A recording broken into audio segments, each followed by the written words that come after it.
Okay, hello everyone.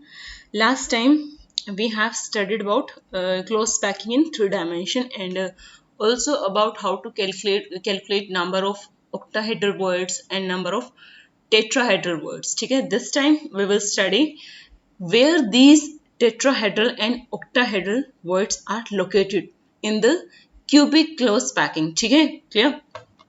Now, before discussing this, I will share a motivational quotation with you. Difficult road often lead to beautiful destination. ठीक है, difficult roads often lead to beautiful destinations. आप इसका मतलब समझते हैं ना कि जो जितने मुश्किल रास्ते पर चलता है ना इंसान, उसकी सक्सेस उतनी ही अच्छी होती है. ठीक है, डेस्टिनेशन मतलब जो आपकी फाइनल सक्सेस होने वाली है. ठीक है, तो डरना नहीं है. जो बच्चा जितना ज्यादा स्ट्रगल करेगा ना, जितना ज्यादा हार्डवर्क करेगा, उसको उतने अच्छे रिजल्ट मिलेंगे, उसका उतना ज्यादा मान होगा इस दुनिया में. ठीक है, तो हार्डवर्क करते रहिए. ठीक है, इधर उधर टाइम पास करने से जिंदगी में कुछ नहीं मिलेगा आपको. ठीक है, now come to the topic, locating tetrahedral and octahedral voids. ठीक है, तो ये टेट्राहेड्रल वर्ड्स जो हमने बताए थे कि जो कि 2n होते हैं, और जो ऑक्टाहेड्रल वर्ड्स थे वो कितने थे, n. And what is n? n is your number of particle. ठीक है, नंबर ऑफ एटम या नंबर ऑफ पार्टिकल. ठीक है, तो where these tetrahedral voids are located in the lattice. ठीक है, तो we will consider unit cell of CCP और एफसीसी लेटिस. ठीक है, कोई यूनिट सेल आप कंसिडर कीजिए cubic close packing. What is CCP? Cubic close packing, जिसे हम क्या कहते हैं, एफसीसी भी बोलते हैं, फेस सेंटर्ड क्यूबिक. ठीक है, तो यहाँ पर एक चीज मैंने यहाँ पे देखो लिखी हुई है रेड पे, सॉरी रेड इंक से, location of tetrahedral words eight body diagonals. ठीक है, इसका मतलब क्या है कि जो टेट्राहेड्रल वर्ड्स होते हैं वो बॉडी डायगोनल्स पर प्रेजेंट होते हैं. कैसे प्रेजेंट होते हैं बॉडी डायगोनल्स पर, आई विल शो यू. देखिए, आप ये स्ट्रक्चर देख पा रहे हैं, ये क्यूब है. मैंने बताया था हर क्यूब जो है वो एक किसी यूनिट सेल से मिलकर बना है. कोई भी क्लोज सिस्टम, कोई भी क्यूबिक सिस्टम आपका किसी यूनिट सेल से मिलकर बना है, और उसकी क्यूब की यूनिट सेल क्या होगी, कोई छोटा क्यूब. ठीक है, here how many cubes you can calculate from this figure. ठीक है, देखिए, एक तो ये वाला है ना, this one second one, and this one is your third one जहां पे एरो जा रहा है. ठीक है, ये पीछे वाला कितना है, फोर्थ वन. सिमिलरली इसके ऊपर आ जाओ, फिफ्थ वन, सिक्स्थ वन, है ना, seventh one, and the last one is your eighth one. ठीक है, तो एक क्यूब में आपको कितने क्यूब देखने को मिल रहे हैं, 8 क्यूब. ठीक है, अभी जो आपका टेट्राहेड्रल वर्ड होगा वो कैसे क्रिएट हुआ होगा. देखिए, यहां पर ये जगह दिख रही है ना आपको, कौन सी वाली, देखो टेट्राहेड्रल मैंने बताया था 4 स्फीयर से बना होगा, है ना. जो हमने ऊपर वर्ड्स की फॉर्मेशन डिस्कस की थी, देन आई टोल्ड यू कि जो टेट्राहेड्रल वर्ड्स होगा वो 4 स्फीयर से मिलकर बना होगा. 4 स्फीयर्स कैसे अलाइन होंगे, 3 स्फीयर्स इन सिंगल प्लेन. ठीक है, 3 spheres in a single plane and 1 sphere above the plane. ठीक है, अब here you can see that कि सपोज कर लीजिए आप कोई भी 3, कौन से, सपोज करो ये वाला है ना, एक ये वाला है, एक ये है, और एक ये है. सपोज करो ये तीनों एक प्लेन में है, ट्राइंगल शो कर रखा है ना. सपोज करो तीनों क्या है, एक प्लेन में है, तीनों लगे हुए थे, इनके बीच में जो स्पेस क्रिएट होगा, ये छोटे छोटे शो कर रखे हैं, but these atoms are much bigger. ठीक है, छोटे क्यों शो किए हैं, ताकि आपको थोड़ा स्ट्रक्चर क्लियर हो. अगर ये बड़ा ही शो हो जाएगा तो आपको ये पूरा फिगर नहीं नजर आएगा, इसलिए थोड़ा कन्वीनियंस के लिए, अंडरस्टैंडिंग इजी हो, इसलिए इन पार्टिकल को छोटे छोटे स्फीयर्स की फॉर्म में शो किया गया, but these are bigger one. ठीक है, क्लियर. तो ये जो स्फीयर्स हैं आपके यहाँ पर लोकेटेड हैं, यहाँ पर एक ये तीसरा. ठीक है, 1 2 3 जिससे ट्रायंगल फॉर्मेशन दिखा रखी है, इसके बीच का जो स्पेस होगा वो किसने कवर किया होगा, इस वाले ने.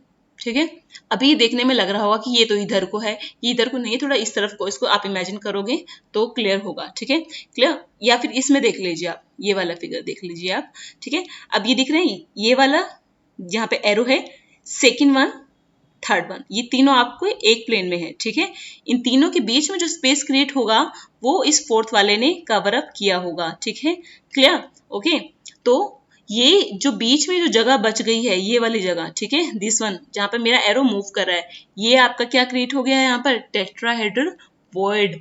और ये जो वर्ड है, ये किसके ऊपर नजर आ रहा है आपको, इस लाइन के ऊपर नजर आ रहा है, ये लाइन जहां पर एरो मूव कर रहा है, ये लाइन जो है ना, ये आपकी बॉडी डायगोनल कहलाती है।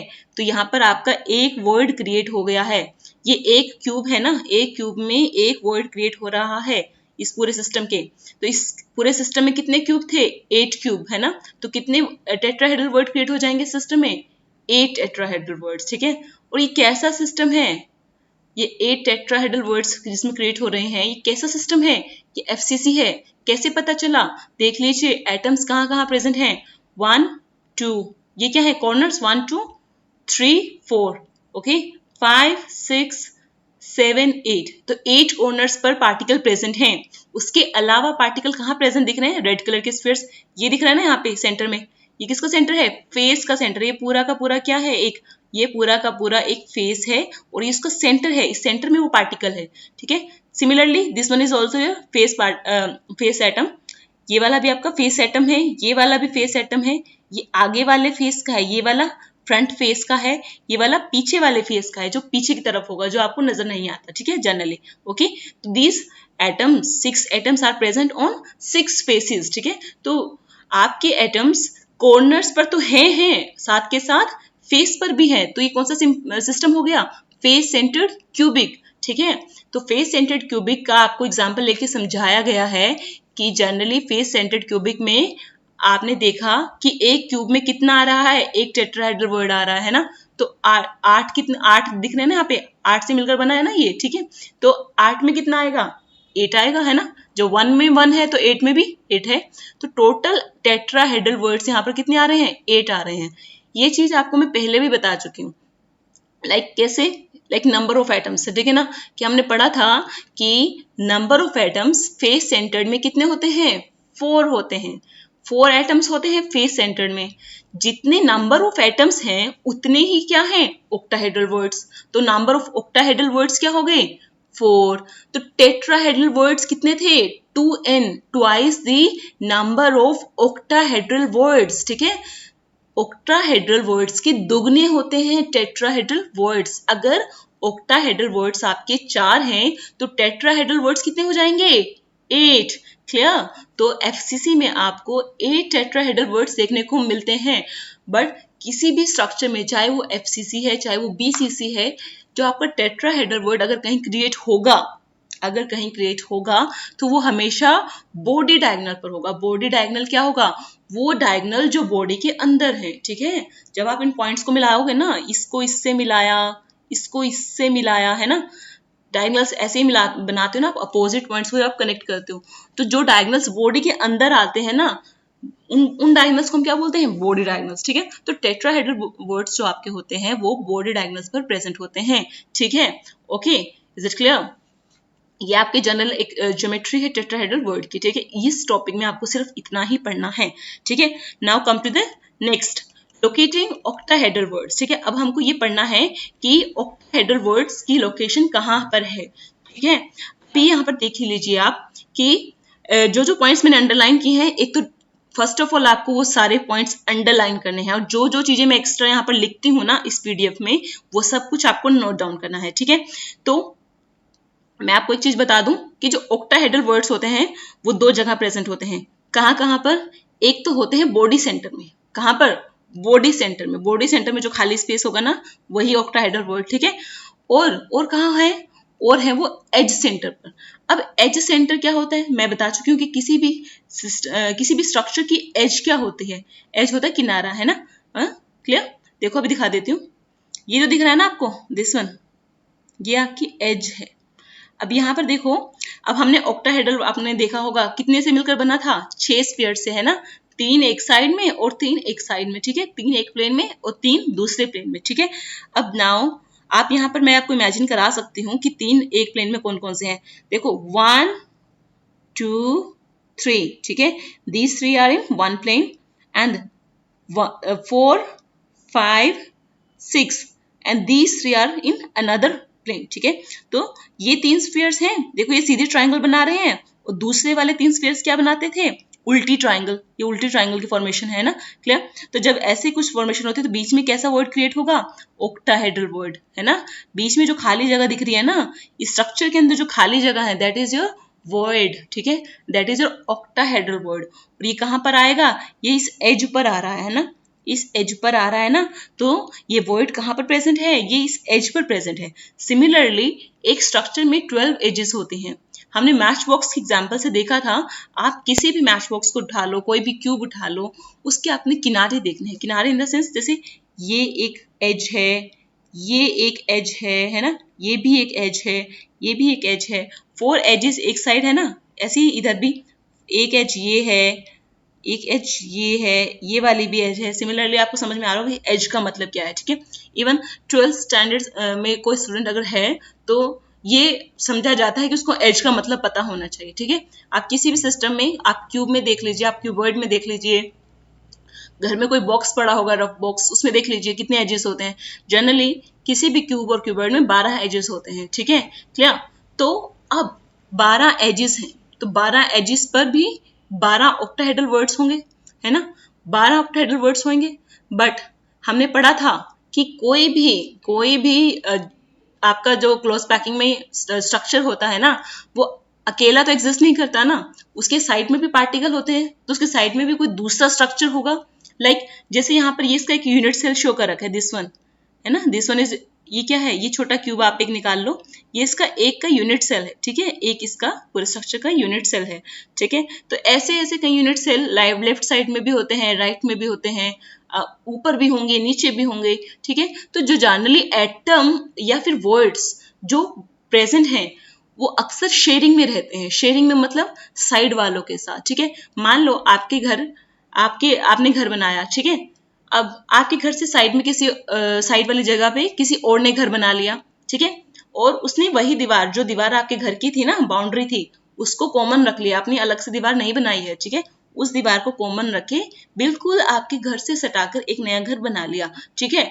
अब जो वो वॉल है ना, उस वॉल पर आपका जितना हक होगा उतना ही उस दूसरे बंदे का हक होगा जिसने साइड में घर बना लिया, है ना, क्योंकि वो वॉल किस में आ गई है, वो वॉल बीच में शेयरिंग में आ गई है, ठीक है, वो वॉल शेयरिंग में आ गई। सिमिलरली यहाँ पर अगर कोई वर्ड क्रिएट हो रहा है, जैसे ये यहाँ पर एक वर्ड क्रिएट हो रहा है ना, अब ये अकेला स्ट्रक्चर तो नहीं होगा ना पूरे सॉलिड में, there are so many particles, there are so many structures, ठीक है। तो इसके इधर में भी कोई क्यूब होगा, है ना, इसके ऊपर में भी होगा, सामने भी होगा, है ना। तो ये जो वर्ड होगा वो शेयर हो रहा होगा। तो याद रख लीजिए, या फिर आप जो आपकी शिक्षा हाउस चैनल मैंने आपको सजेस्ट किया हुआ है, अगर आपको एनिमेटेड देखना है, क्योंकि बुक में एनिमेटेड शो करना मुश्किल है, इम्पॉसिबल है, मुश्किल छोड़ो इम्पॉसिबल है, तो यू कैन वॉच शिक्षा हाउस अगर आपको इसके एनिमेटेड स्ट्रक्चर्स देखने हैं, ठीक है। तो एक जो एज आपका वर्ड क्रिएट होता है एज पर, वो आपका जो वर्ड है वो 4 यूनिट सेल में शेयर होता है, ठीक है, वो अकेले का नहीं है। ऐसा नहीं है कि जो आपके यूनिट सेल में वर्ड क्रिएट हुआ है वो उसका अकेले का है, नहीं, वो 4 और मतलब 4 यूनिट सेल में शेयर होगा। एक तो वो खुद हो गया, 3 उसके अलावा और होंगे, ठीक है, मतलब एक लेफ्ट साइड हो सकता है, एक मान लो आगे हो सकता है, पीछे भी हो सकता है कोई, ठीक है, ऐसे कुछ भी पॉसिबिलिटी हो सकती है। तो जो यहाँ पे जो वर्ड क्रिएट हुआ है, यहाँ पर जहाँ पे मेरा एरो मूव कर रहा है, ये 4 यूनिट सेल में शेयर होगा, ठीक है। तो एक यूनिट सेल के पास इस वर्ड का कितना पार्ट आएगा, 1/4, ठीक है, 1/4 of each void belongs to a particular unit cell, ठीक है। तो एक जो वर्ड एज पर क्रिएट हो रहा है वो अकेले का नहीं है, वो 4 यूनिट सेल में शेयर हुआ है, ठीक है। तो एक यूनिट सेल के पास कितना पोर्शन आया उसका, 1/4, ठीक है, क्लियर। तो अब मेरी बात सुन लीजिए कि जो एक ऑक्टाहेड्रल वर्ड आपका एज में क्रिएट हो रहा है वो 4 यूनिट सेल से शेयर हो रहा है, उसका कंट्रीब्यूशन आ गया 1/4। Then there are how many edges, कितनी एजेस थी, 12 एजेस, ठीक है। अब 12 एजेस है, एक का कंट्रीब्यूशन 1/4 है, तो क्या आ जाएगा, अभी दिखा देती हूँ, देखिए यहाँ पर मैंने सॉल्व भी कर दिया है। 12 इंटू 1/4 इज इक्वल टू 3, मतलब कितने वर्ड प्रेजेंट हो गए, 3 वर्ड, क्योंकि एक जो वर्ड है, एक एज पे जो वर्ड है वो अकेला तो उसका नहीं है, वो चारों की शेयरिंग में है, ठीक है ना। तो उसके अकेले के एक अकेले यूनिट सेल के हिस्से में कितना वॉइड आया था, 1/4 आया था, है ना, एक एज पे। और ऐसे ऐसे वॉइड जो 1/4 जो हिस्सा आ रहा है, ऐसे वॉइड 12 हैं, क्योंकि 12 एजेस हैं, 12 एजेस पर ऐसे ही वॉइड हैं जिनका 1/4 हिस्सा आएगा, ठीक है। तो टोटल वॉइड कितना बन जाएगा, टोटल वर्ड अगर आपको कैलकुलेट करने हैं तो आपको नंबर ऑफ एजेस को मल्टीप्लाई करना पड़ेगा, उसका एक एज पर कितना कंट्रीब्यूशन है, ठीक है। तो 1/4 कंट्रीब्यूशन है, तो 12 इंटू 1/4 इज इक्वल टू 3। तो ये 3 ऑक्टाहेड्रल वर्ड्स कहाँ से आए हैं, ये 3 ऑक्टाहेड्रल वर्ड्स आए हैं एजेस से। तो हमने 2 चीज पढ़ चुके हैं। पहली बात तो ये कि जो ऑक्टाहेड्रल वर्ड्स हैं, देखिए यहाँ पे मैंने मतलब अलग से भी लिख दिया है, ऑक्टाहेड्रल वर्ड्स जो हैं 2 जगह प्रेजेंट होते हैं, एक तो बॉडी सेंटर में होता है, एक होता है एजेस में, ठीक है। अब एजेस वाला हमने पढ़ लिया है कि एजेस 12 होती हैं, एक एज पे कितना कंट्रीब्यूशन, 1/4। तो total number of voids present at edges are equal to 3, ठीक है। तो 3 होते हैं। अब बॉडी सेंटर में जो वर्ड क्रिएट होगा, बॉडी सेंटर में जो वर्ड क्रिएट होगा वो 1 होता है। 1 कैसे, मैंने आपको कई बार ये बात बता दी है, जो चीज बॉडी के अंदर है ना वो किसी से शेयर नहीं होती है। अब हमारे जो बॉडी के अंदर है, क्या आप किसी से शेयर कर सकते हो, आप अपना हाथ शेयर कर सकते हो, आप हाथ किसी के साथ टच कर सकते हो, आप अपने शोल्डर टच कर सकते हो, अपना फेस टच कर सकते हो, है ना। But you can't touch your stomach, your heart, your lungs, ठीक है, because those are situated in your body, ठीक है। वो चीजें आपकी बॉडी में सिचुएटेड है। जो चीजें बॉडी में सिचुएटेड होती हैं वो किसी के साथ शेयर नहीं होती, उनका फुल कंट्रीब्यूशन लेना है। तो जो वर्ड बॉडी के अंदर प्रेजेंट है, बॉडी सेंटर पर प्रेजेंट है, उसका फुल कंट्रीब्यूशन आएगा, दैट इज 1, ठीक है, क्लियर। तो एक तो कहां पर आ गया है, बॉडी सेंटर पर, और 3 कहां पर हैं, एजेस पर। तो टोटल नंबर ऑफ वर्ड्स कितने हो गए, ऑक्टाहेड्रल वर्ड्स 4, ठीक है। तो 4 ऑक्टाहेड्रल वर्ड्स आए हैं। ये किस में हमने कैलकुलेट किए, ये किए हैं फेस सेंटर्ड क्यूबिक में, ठीक है। फेस सेंटर्ड क्यूबिक में आपने 4 ऑक्टाहेड्रल वर्ड्स देखे हैं, और ये फॉर्मूले से भी वेरीफाई हो जाता है, क्योंकि फेस सेंटर्ड क्यूबिक में 4 पार्टिकल होते हैं, तो जितने पार्टिकल होंगे उतने ही क्या होंगे, ऑक्टाहेड्रल वर्ड्स होंगे। तो 4 ही आपके ऑक्टाहेड्रल वर्ड्स होंगे, ठीक है। अब यहाँ पर मैंने सबका कंट्रीब्यूशन एक साथ लिख दिया, ठीक है, ताकि कंफ्यूजन ना हो। कंट्रीब्यूशन ऑफ पार्टिकल्स, कॉर्नर पर कितना पार्टिकल है, कंट्रीब्यूशन है पार्टिकल का 1/8, ठीक है। एक कॉर्नर पर एक पार्टिकल का 1/8 पोर्शन प्रेजेंट है, ठीक है। एजेस पर कितना प्रेजेंट है, अभी पढ़ा था 1/4, ठीक है। और बॉडी पे कितना है, 1, ठीक है। और फेस पे 1/2, क्योंकि फेस जो है ना आपका वो 2 यूनिट सेल के बीच में शेयर होता है, इसलिए एक पार्टिकल कितना, एक यूनिट सेल के पास कितना पोर्शन आया, 1/2।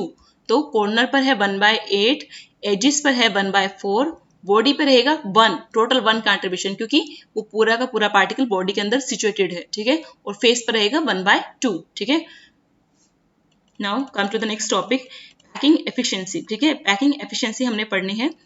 फर्स्ट ऑफ ऑल ये जो अंडरलाइन किया गया है इसको लिख लेना। पैकिंग एफिशिएंसी होती क्या है, is the percentage of total space filled by the particles, ठीक है। अब हमने पढ़ा है कि जो सॉलिड सिस्टम है उसमें वर्ड्स प्रेजेंट होते हैं, और सारे वर्ड्स कभी भी फुलफिल नहीं होते, ठीक है ना।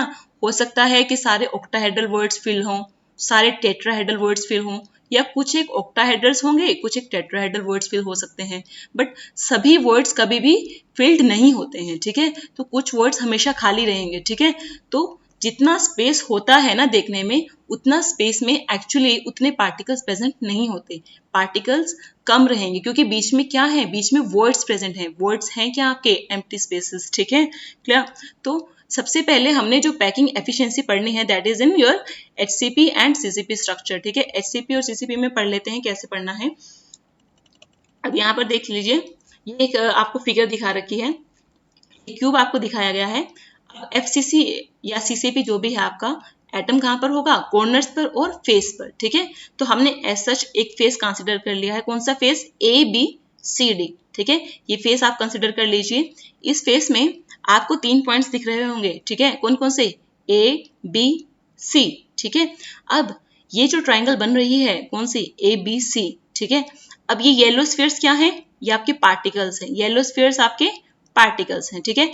ए और सी पर जो पार्टिकल है ये कॉर्नर वाला है, और बी पॉइंट पर जो आपको पार्टिकल दिख रहा है ये आपके फेस सेंटर पर है, ठीक है, क्लियर। तो इन ट्रायंगल ए बी सी, तो आपका यहाँ पर देख लीजिए मैंने साइड में लिखा है ए सी क्या है, ए सी आपका हाइपोटेन्यूज, ठीक है, ए सी आपका हाइपोटेन्यूज है, इसको हमने बी मान लिया, इसकी कोई वैल्यू मान लीजिए तो हमने बी मान लिया है, ठीक है। Now what is your B C, B C is your perpendicular, B C आपका परपेंडिकुलर है और इसको ए माना है। ए क्यों माना है, क्योंकि जो बी सी है ना ये आपकी एज है, क्यूब की एज, ठीक है, ये एज है, ए बी भी एज है, ठीक है। तो जो एज लेंथ है वो हमने पहले मानी है कि let the unit cell edge length be a, ठीक है। तो यूनिट सेल की एज लेंथ क्या है, ए है, तो जहां पर भी एज आएगा वहां पर आपने ए डालना है। तो मतलब बीसी अगर एज है आपकी तो बीसी की वैल्यू क्या रहेगी, ए रहेगी, क्योंकि ये इस क्यूब की एज है, ठीक है। Now what is your A B, A B क्या होगा आपका, ए बी आपका बेस है, ठीक है, और ए बी बेस है, साथ ही साथ ए बी एज भी तो है क्यूब की, तो ये इसकी वैल्यू भी ए रहेगी, ठीक है, क्लियर। अभी मुझे बता दो कि अब यहाँ पर पाइथागोरस थ्योरम लगा सकते हो कि नहीं लगा सकते, बिल्कुल लगा सकते हैं, क्योंकि जो एंगल है ना आपका A B C, angle A B C is your 90 degree, ये वाला ये जो अंडरलाइन किया गया है 90 डिग्री एंगल है, ठीक है। क्यूब में जो एंगल होते हैं ना एजेस पर, कॉर्नर्स पर 90 डिग्री के होते हैं, तो यहाँ पर ये जो आपकी ट्राइंगल है ये राइट एंगल ट्राइंगल है ए बी सी। तो अकॉर्डिंग टू पाइथागोरस थ्योरम लगाओ क्या, hypotenuse square is equal to perpendicular square plus base square, ठीक है। तो AC का स्क्वायर किसके इक्वल होगा, BC square plus AB square. Now put the value of BC and AB, ठीक है, BC इज योर A, तो BC स्क्वायर मतलब A square, AB is also your A, तो AB स्क्वायर मतलब A square, then A square plus A square is equal to 2A square, ठीक है। तो आपका जो AC स्क्वायर है उसकी वैल्यू क्या आ गई है, 2A स्क्वायर आ गई है, ठीक है। अब देखो हमने AC को क्या माना था, हमने AC को माना था B, ठीक है, बी हमने कोई भी वैल्यू मानी है रेंडमली, ठीक है। तो ए सी को बी पुट कर दीजिए, तो बी स्क्वायर क्या आ जाएगा, बी स्क्वायर आ जाएगा 2A स्क्वायर के इक्वल, ठीक है। तो अंडर रूट लो दोनों साइड, स्क्वायर रूट ले लो, तो B is equal to under root 2A। तो यहाँ से हमने क्या किया है, हमने बी की वैल्यू निकाली है, यहाँ से हमने बी की वैल्यू निकाल ली है आपकी, ठीक है। और बी क्या है आपकी, हाइपोटेन्यूज की लेंथ है, ए सी की लेंथ है, ठीक है, बी। अब देखो ये जो AC है ना, AC पर आपको 4 पार्टिकल दिख रहे हैं, एक A पर दिख रहा है ना कॉर्नर पर, एक C पर दिख रहा है, ठीक है, और एक इन दोनों के बीच में भी एक पार्टिकल है, ठीक है, ये बीच वाला मिडल स्फीयर, ठीक है। अब देखो AC की जो लेंथ है इस स्ट्रक्चर से मैं कैसे निकाल सकती हूँ, AC की लेंथ इस स्ट्रक्चर से, यहाँ पर ये जो डॉट है ब्लू डॉट और नेक्स्ट ब्लैक डॉट, ये क्या है, इसका सेंटर है, सेंटर से आउटर बाउंड्री की दूरी क्या है, रेडियस, तो ये आपकी स्फीयर की रेडियस है r, ठीक है। ये पार्टिकल्स एक ही तरह के हैं तो सबकी रेडियस सेम होगी, ठीक है, ये सारे पार्टिकल्स एक ही तरह के हैं तो इन सबकी रेडियस भी सेम होगी। तो ये ब्लू और ब्लैक पॉइंट से जो डिस्टेंस है वो फर्स्ट स्फीयर की रेडियस है। नाउ सेकेंड स्फीयर आ जाता है, सेकेंड स्फीयर पूरा आ गया है ना, पूरा स्फीयर आ रहा है ना, बीच में कोई गैप नहीं है इस पॉइंट से इस पॉइंट तक, ठीक है। तो पूरा डायमीटर इसका कंसिडर किया जाएगा, r plus r then plus r, ठीक है, यहां तक हम आ गए हैं। नेक्स्ट आगे क्या है, नेक्स्ट फिर आगे फिर एक स्फीयर है और ये क्या है इसका सेंटर, नेक्स्ट स्फीयर का सेंटर है, तो यहां से इस पॉइंट तक की दूरी वो भी इसकी क्या होगी, रेडियस r। तो आपने देखा कि जो AC है आपका वो 4 रेडियस से मिलकर बना है, ये first r, second r, third and fourth. तो कैन वी राइट दैट कि AC is equal to 4r, है ना, वी कैन राइट ना कि AC is equal to 4r and what is AC, AC is your B, ठीक है, वही है जो आपने B माना था इसको, तो मैंने लिख दिया कि B is equal to 4r, ठीक है। और from this equation you know that B is equal to under root 2A, तो B is equal to 4r and it is also equal to under root 2A, ठीक है। यहां से हमने क्या किया है, B की दो तरह की वैल्यू निकाली है, एक तो B की वैल्यू निकाली है A के टर्म्स में, दूसरी हमने B की वैल्यू निकाली है R के टर्म्स में, ठीक है। What is A? A is your edge length and what is R? R is the radius of the sphere, ठीक है।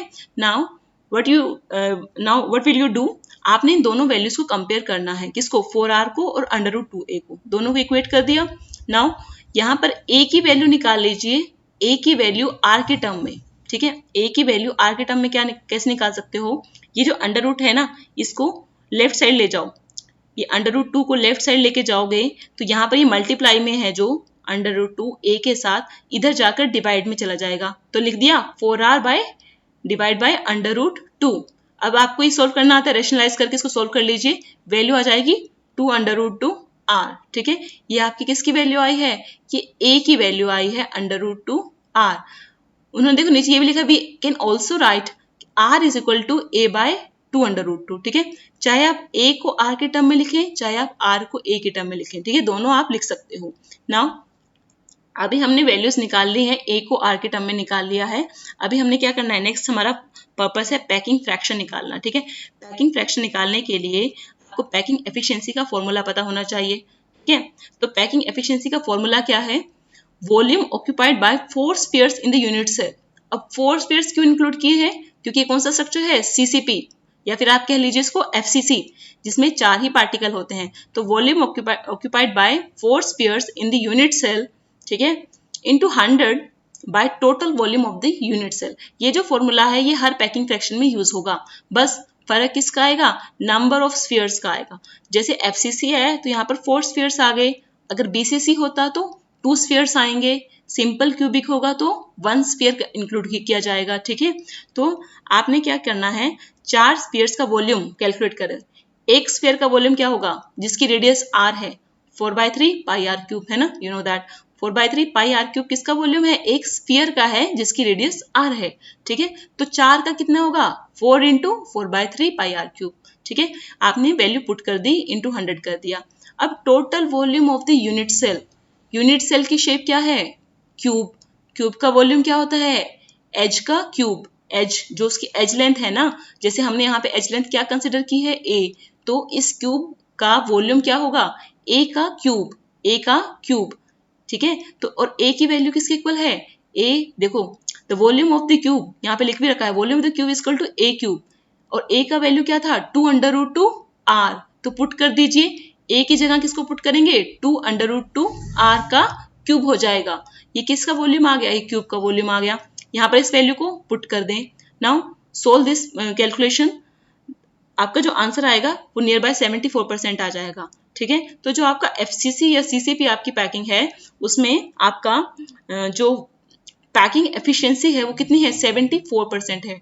अच्छा, इसका मतलब क्या है, इसका मतलब ये है कि अगर 100% स्पेस है किसी क्रिस्टल में, ठीक है, एफसीसी वाले में, तो उसमें 74% ही ऑक्यूपाइड होगा, बाकी का जो 26% है वो खाली रहेगा in the form of words. ठीक है, तो ये आपकी थी एफसीसी की, सबसे हाईएस्ट रहती है एफसीसी में पैकिंग फ्रैक्शन 74%। बाकी जितने आप क्रिस्टल लैटिस आपने देखे हैं बीसीसी या सिंपल क्यूबिक, उनमें इससे कम रहेगी। ठीक है, 74 नहीं रहेगी, सबसे इनसे कम रहेगी। ठीक है, now come to the next one, efficiency of packing in body centred cubic structure. ठीक है, अब बॉडी सेंटर में निकालनी है, अभी निकाली थी फेस सेंटर में, अभी बारी है बॉडी सेंटर की। ठीक है, तो बॉडी सेंटर में पार्टिकल होता है कॉर्नर्स पर, साथ के साथ बॉडी में। ठीक है, अब बॉडी सेंटर पे निकालने के लिए आपको 2 चीजें कंसिडर करनी है। एक तो ये स्ट्रक्चर देख लीजिए आप। ठीक है, ये जो बीच वाला पार्टिकल दिख रहा है ना आपको, ये वाला, ये बॉडी के अंदर है, ये ए वाला कॉर्नर पे है और एफ वाला भी कॉर्नर पर है, ये बीच वाला जो है ये बॉडी के अंदर है। नाउ यहाँ पर इस स्ट्रक्चर में 2 तरह के ट्रायंगल्स मैंने शो कर रखी हैं, कौन कौन सी, एक तो है आपकी A F D, this one A F D. ठीक है, second is your E F D, ये सेकेंड ट्रायंगल है आपकी ई एफ डी। ठीक है, अब देखो ये जो दोनों ट्रायंगल है आपके, दोनों राइट एंगल ट्रायंगल है। ठीक है, क्योंकि मैंने बता चुकी हूँ कि हर एंगल क्यूब में 90 डिग्री के इक्वल होता है, हर एंगल। तो जब भी 2 एजेस के बीच में एंगल देखने को मिलेगा ना, जैसे ये भी एज है, ये भी एज है, तो ये जो एज के बीच में एंगल है कौन सा है, 90 डिग्री का है। ठीक है, सिमिलरली यहाँ पर भी आपका ये वाला जो एंगल दिख रहेगा ना आपको, कौन सा वाला, एंगल ए डी बी, ये भी 90 डिग्री का है, तो ये भी एक राइट एंगल ट्रायंगल है। तो first we will consider E F D, triangle E F D. अब देखो इस ट्रायंगल में क्या दिख रहा है, ई एफ डी में एक तो ई एफ है, एक एफ डी है और एक ई डी है। तो यहाँ पर जो ई डी है आपका, E D, this is your perpendicular. ठीक है, दिस इज योर परपेंडिकुलर, ओ ये वाला ई डी, वो एफ है, E D is your perpendicular. इसका जो वैल्यू है वो ए हमने कंसिडर किया, क्यों, क्योंकि ये एज है, इस क्यूब की एज है, तो हमने पहले ही कंसिडर कर लिया है कि ये कैसा क्यूब है जिसकी एज लेंथ ए है, तो ईडी की वैल्यू होगी ए, ठीक है। Now what will be the value of EF, EF का वैल्यू भी क्या होगा, ए होगा, क्योंकि ईएफ भी क्या है, एज है। तो अब आपको ईडी की वैल्यू पता है और ईएफ की वैल्यू पता है, तो एफडी की निकाल सकते हैं ना, कैसे निकालेंगे, bye the application of Pythagoras theorem, ठीक है। तो एफडी जो है वैल्यू बी हमने मानी थी, बी कोई भी नंबर है रेंडमली, तो बी हमने माना एफडी है, तो बी स्क्वायर क्या हो जाएगा, ए स्क्वायर प्लस ए स्क्वायर, ए स्क्वायर मतलब प्लस ए स्क्वायर मतलब E F square plus E D square, ठीक है, ये वाला, ओके। तो बी स्क्वायर का जो वैल्यू आ गया that is your 2a square, ठीक है। Now taking under root both sides, b is equal to under root 2a, तो ये वैल्यू हमारे पास निकल आई है, ओके। अब देखो b की वैल्यू मैंने a के टर्म में निकाल ली है, अब मुझे फर्दर करना क्या है, अब हमारी दूसरी ट्रायंगल हमें कंसिडर करनी है, कौन से वाली, ऊपर वाली, ए डी एफ, या you can say A F D. अब देखो यहाँ पर ए एफ डी ये ऊपर मैंने लिख रखा है, आप लिख सकते हो, साथ के साथ लिखते रहना। एडी जो है आपका यहाँ पर, एडी ये वाला, ये आपका परपेंडिकुलर है, एडी आपका परपेंडिकुलर है, P stand for perpendicular, and the length of A D is equal to A, A is your edge length, क्योंकि एडी आपकी एज है, ठीक है। Now what is your F D, F D is your B, अभी माना था, है ना, अभी हमने इस वाले ट्रायंगल में कंसिडर किया था ना, एफडी तो कॉमन है, तो बी आपका एफडी है। And what is your A F, ये आपको निकालना पड़ेगा, है ना, by the application of Pythagoras theorem, ठीक है। तो let us consider A F is your C, हमने माना कि जो ए एफ है वो सी है, तो अगर ए एफ सी है तो क्या बन जाएगा, सी स्क्वायर, सी स्क्वायर क्योंकि सी क्या है आपका, hypotenuse, C square is equal to A square plus B square, यहाँ पर देख लीजिए C square is equal to A square plus B square, ठीक है। आपके पास सी स्क्वायर की वैल्यू निकाल दी, अब बी स्क्वायर है ना, बी की वैल्यू हमने ए के टर्म्स में पहले निकाल चुके हैं, है ना, ई एफ डी ट्रायंगल में, तो बी था आपका under root 2a, B square क्या हो जाएगा, बी स्क्वायर हो जाएगा 2a स्क्वायर, तो यहाँ पर बी स्क्वायर की वैल्यू पुट की 2a स्क्वायर, तो सी स्क्वायर क्या होगा, a square plus 2a square, value आ गई आपकी 3a स्क्वायर, ठीक है। तो c का जो वैल्यू है that is your under root 3a, under root 3a, ये आपकी c की वैल्यू आ गई है a के टर्म्स में, ठीक है, ओके। अब देखो इसकी हमने वैल्यू निकाल दी a के टर्म्स में c की, ठीक है। अब हमें क्या करना था, सेम प्रोसेस, r के टर्म्स में वैल्यू निकालो, एक बार जहां पार्टिकल प्रेजेंट है ना जिस लाइन के अलोंग, उसकी वैल्यू a के टर्म्स में निकालो, देन किसके टर्म्स में निकालनी है, r के टर्म्स में, r के टर्म्स में बहुत इजी है ना, इस यहां से लेके यहां तक का डिस्टेंस r है, और अगले दो कॉन्जिक्यूटिव पॉइंट का डिस्टेंस भी r है, देन फिर अगले दो कॉन्जिक्यूटिव पॉइंट्स का डिस्टेंस r है, फिर फाइनल भी r है, तो how many r's are appearing यहाँ पर, 1 2 3 4, 4 r हैं, तो टोटल AF कितना हो जाएगा, टोटल AF आपका हो जाएगा 4r के इक्वल, दिखा देते हैं हम आपको, देख लीजिए, length of body diagonal C is equal to 4r, ठीक है। तो AF की वैल्यू आपकी 4r के इक्वल आ गई, और AF जो कि आपका C था, वही वाला C वही AF, ठीक है, एक ही बात है, उसकी वैल्यू आपकी अंडर रूट 3a के भी इक्वल आ चुकी है bye the application of Pythagoras theorem, ठीक है। तो अंडर रूट 3a भी C की वैल्यू है और 4r भी C की वैल्यू है, तो दोनों वैल्यू को इक्वेट कर दीजिए, ठीक है। तो क्या हो जाएगा, under root 3a is equal to 4r हो जाएगा। अब क्या करना है, अब करना है a की वैल्यू r के टर्म में, चलिए लिखिए, a इज इक्वल टू क्या हो जाएगा, अब ये अंडर रूट 3 जो है ये a के साथ मल्टीप्लिकेशन में है, राइट साइड जाके क्या होगा, डिवाइड में जाएगा, तो 4r बाय अंडर रूट 3 कर दिया। अब आपने ये वैल्यू निकाल चुके हो, अब हमें निकालनी है पैकिंग फ्रैक्शन, पैकिंग फ्रैक्शन या पैकिंग एफिशिएंसी, तो वही फॉर्मूला है, volume occupied by 2 spheres in the unit cell. 2 क्यों लिखा, क्योंकि किसका स्ट्रक्चर है, बॉडी सेंटर का, बॉडी सेंटर में 2 होते हैं, तो हम 2 स्फीयर कंसिडर करेंगे, ठीक है। इनटू क्या करना है 100, और डिवाइड में जाएगा total volume of the unit cell, total volume of the unit cell, ठीक है। अब देखो एक स्फीयर का वॉल्यूम क्या होता है, 4/3 पाई आर क्यूब, है ना, 4/3 पाई आर क्यूब भी देखो ऊपर लिख रखा है, 2 का कितना होगा, 2 से मल्टीप्लाई कर दो, तो ये आपका जो टोटल क्या आ गया, ये आ गया वॉल्यूम ऑफ 2 एटम्स या 2 स्फीयर्स, ठीक है। स्फीयर्स क्या रिप्रेजेंट कर रहे हैं, एटम्स ही तो रिप्रेजेंट कर रहे हैं, ठीक है। तो एटम्स लिखो या स्फीयर्स लिखो, बात एक है, क्लियर। तो ये जो वैल्यू आई है ये आ गई है वॉल्यूम ऑफ 2 एटम्स। अब क्यूब का वॉल्यूम क्या होगा, पता है एज का क्यूब कर दो, एज लेंथ का क्यूब ले लो, ए एज लेंथ है तो ए क्यूब क्या है आपका, वॉल्यूम ऑफ द क्यूब। तो अब ए की वैल्यू आर के टर्म में आपको पता है ना, ए की वैल्यू आर के टर्म में क्या है 4r/√3, ये भी आपने ऊपर वाले स्ट्रक्चर से फाइंड आउट की है बीसीसी वाले में। तो ए की वैल्यू यहाँ पर पुट कर दी, देखो ये पुट कर दी है, इसका क्यूब ले लिया तो ये क्या आ गया आपका, ये आ गया वॉल्यूम ऑफ द क्यूब। ठीक है, अब आपको सारी वैल्यू पता है, आपको एक स्फीयर का इनका सॉरी 2 स्फीयर्स का वॉल्यूम पता है, आपको यूनिट सेल का वॉल्यूम पता है, जस्ट पुट करना है वैल्यू को, उसको सॉल्व करना है, तो जो वैल्यू आ जाएगा आपका दैट विल बी योर 68%, 68%। तो ये सेकंड हाईएस्ट एफिशिएंट है। फर्स्ट हाईएस्ट एफिशिएंट कौन सा था आपका, फर्स्ट हाईली एफिशिएंट था एफसीसी, सेकंड हाईली एफिशिएंट कौन सा होगा, बीसीसी। एफसीसी में था 74%, अब यहाँ बीसीसी में कितना आया है 68%। द लास्ट वन है आपका सिंपल क्यूबिक, इसको देख लो, इसके बाद ये टॉपिक खत्म है।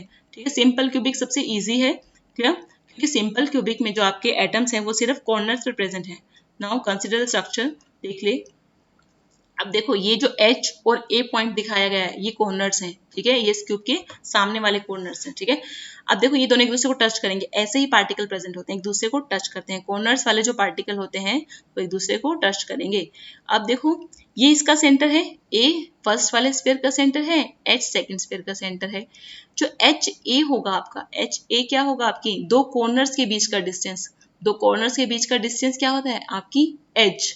ठीक है, तो HA will be equal to your A, that is your edge, and also HA किसके इक्वल होगा, यहाँ से यहाँ का डिस्टेंस क्या है, रेडियस है ना, ये रेडियस है, ये सेकंड रेडियस है, तो HA is also equal to 2R। अभी ऊपर दिखा देती हूँ, यहाँ पे स्ट्रक्चर नीचे है और ये ऊपर है, देखो A is equal to 2R आ गया। A is equal to 2R कैसे आया है, क्योंकि जो HA है आपकी वो एज लेंथ है आपकी, और जैसे दो स्फीयर्स वहाँ पे टच हो रहे हैं तो HA की लेंथ जो है वो 2R के इक्वल आ रही है। तो यहाँ से हमें पता चल गया कि एज लेंथ का R के साथ क्या रिलेशन है, A is equal to 2R, ये रिलेशन हमने नोट कर लिया।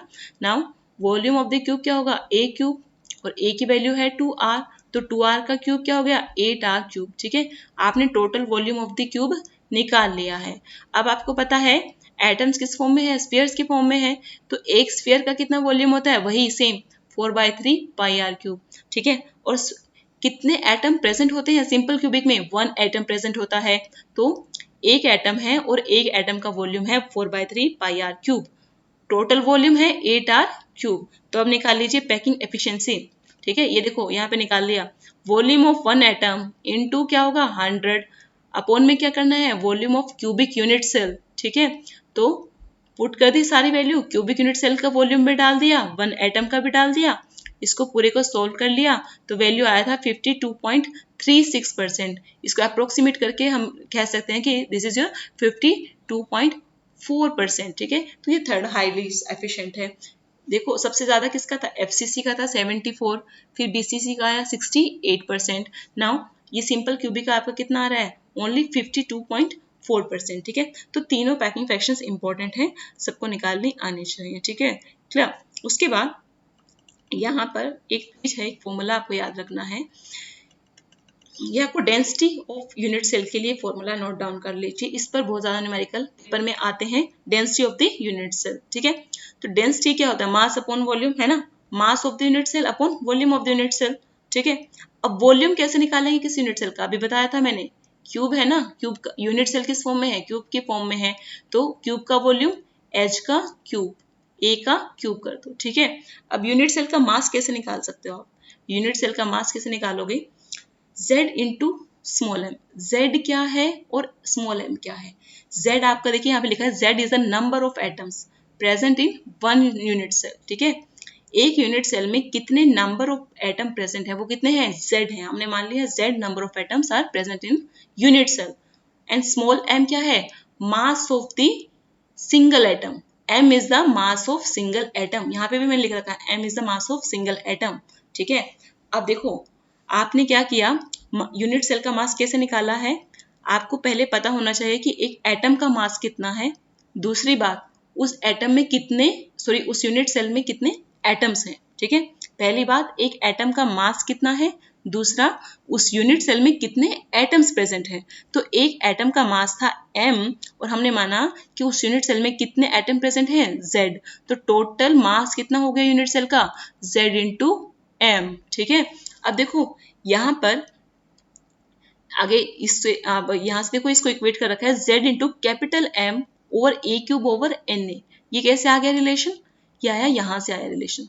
देखो ये जो मैंने साइड में ब्लू में लिख रखा है ये रिलेशन देख लीजिए, capital M is equal to small m into N ए।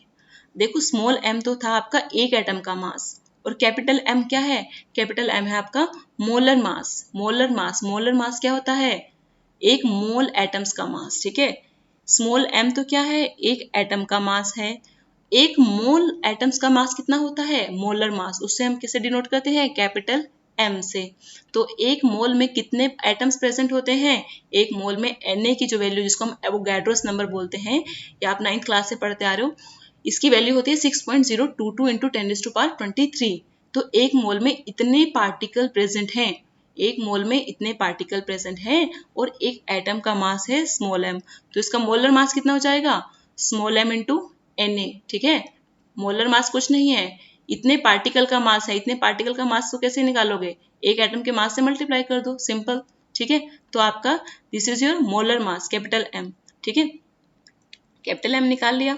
अब यहाँ पर देखो स्मॉल m को कैसे लिख सकते हैं, अगर स्मॉल m मैंने यहाँ से निकाला हूँ वैल्यू स्मॉल m की, इस इक्वेशन से small m will be equal to, ये Na को अगर मैं उस तरफ ले जाऊं, ये जो यहाँ पे मल्टीप्लाई में है उधर का क्या करेगा, ये जाके डिवाइड में हो जाएगा। तो स्मॉल m इधर लिख रखा है, small m is equal to capital M over Na। ठीक है, इस स्मॉल m की वैल्यू ही आपने यहाँ पर पुट कर देनी है इस वैल्यू इक्वेशन में। ठीक है, ये जहाँ पे एरो मूव कर रहा है तो वैल्यू पुट कर दी तो ये आ गया।